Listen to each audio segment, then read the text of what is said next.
Before the world ever heard the roar of colonial conquest, before mission schools dotted eastern Nigeria, before Onitsha rose as a center of literacy, the people of the Niger encountered a man unlike any they had ever seen.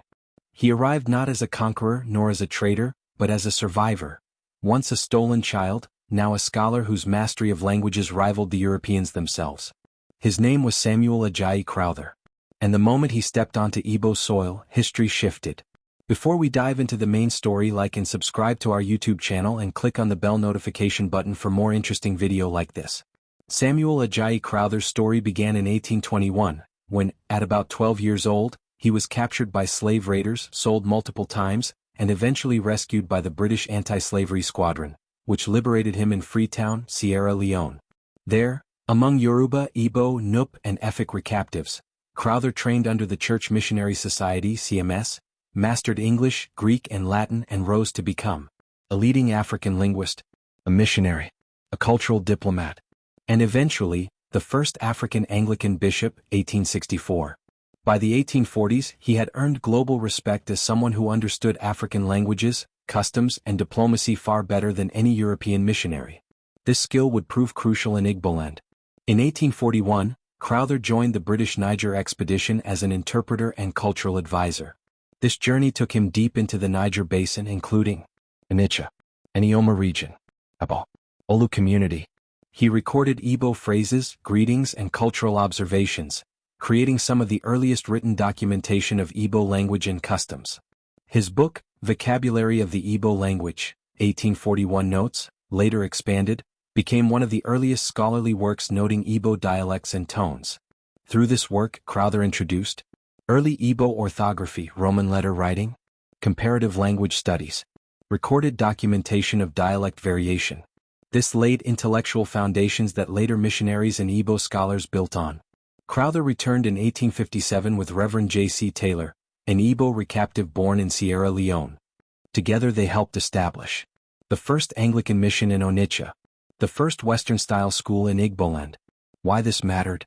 Before this period, Igbo education was based on apprenticeship, focused on trade, farming, arts, and spiritual systems. Crowther did not come to destroy Igbo culture. He came to add tools that would help the Igbo adapt to global change. What Crowther introduced: A. Literacy and writing. Crowther's team taught reading, writing, basic arithmetic, record keeping.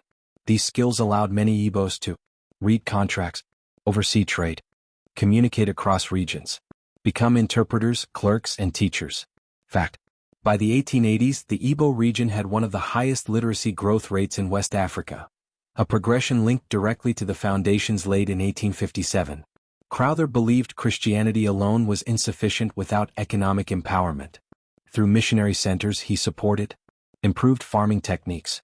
Crowther and mission farmers introduced organized crop rows, basic soil rotation principles, improved yam storage methods, early cotton production skills from Sierra Leone recaptives, market literacy. Igbo traders, already some of the most dynamic in West Africa, learned written price records, long-distance correspondence, new trade links through mission networks. Crowther did not civilize Igbo farming. The Igbo were already advanced in yam cultivation, palm oil, cassava, blacksmithing, dyeing. Instead, he expanded economic literacy, which allowed Igbo farmers and traders to thrive in a rapidly changing global economy of the 19th century. Unlike many Europeans who followed, Crowther honored African culture. He insisted missionaries address the Obi of Onitsha and Igbo elders with proper respect, using the correct titles. He learned Igbo proverbs, royal protocols, clan structures, market days and their significance, ik oi a foreign quo. This cultural respect is why Igbo elders accepted him more readily than the later, more aggressive European missionaries. Crowther helped many Igbo recaptives, Sierra Leoneans of Igbo ancestry, return home. Some became teachers, catechists, skilled farmers, traders, early Igbo Christian leaders. This group massively accelerated literacy and Western education in Igboland because they spoke both English and Igbo. They understood the culture.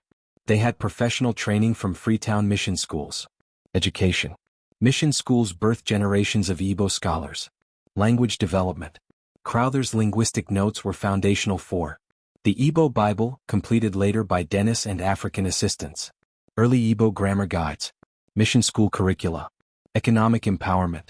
Written communication transformed Igbo trade, enabling long-distance business expansion. Cultural bridge. Crowther proved Africans could lead Africans, long before colonial racism tried to erase that truth. Yet Crowther's greatest legacy wasn't the schools, the missions, or even the language work. It was the generation he helped awaken, young Igbo men and women who learned to read, write, trade, travel, and lead, who would one day challenge colonial dominance itself. His story does not end in Onitsha. It echoes through the rise of Igbo nationalism, education, and global influence. The question remains, what would Igboland and Nigeria have become if Crowther's African-led model had been allowed to flourish without European interference? Want more stories like this? Hit like and subscribe so you don't miss any of our story, because this is just getting started.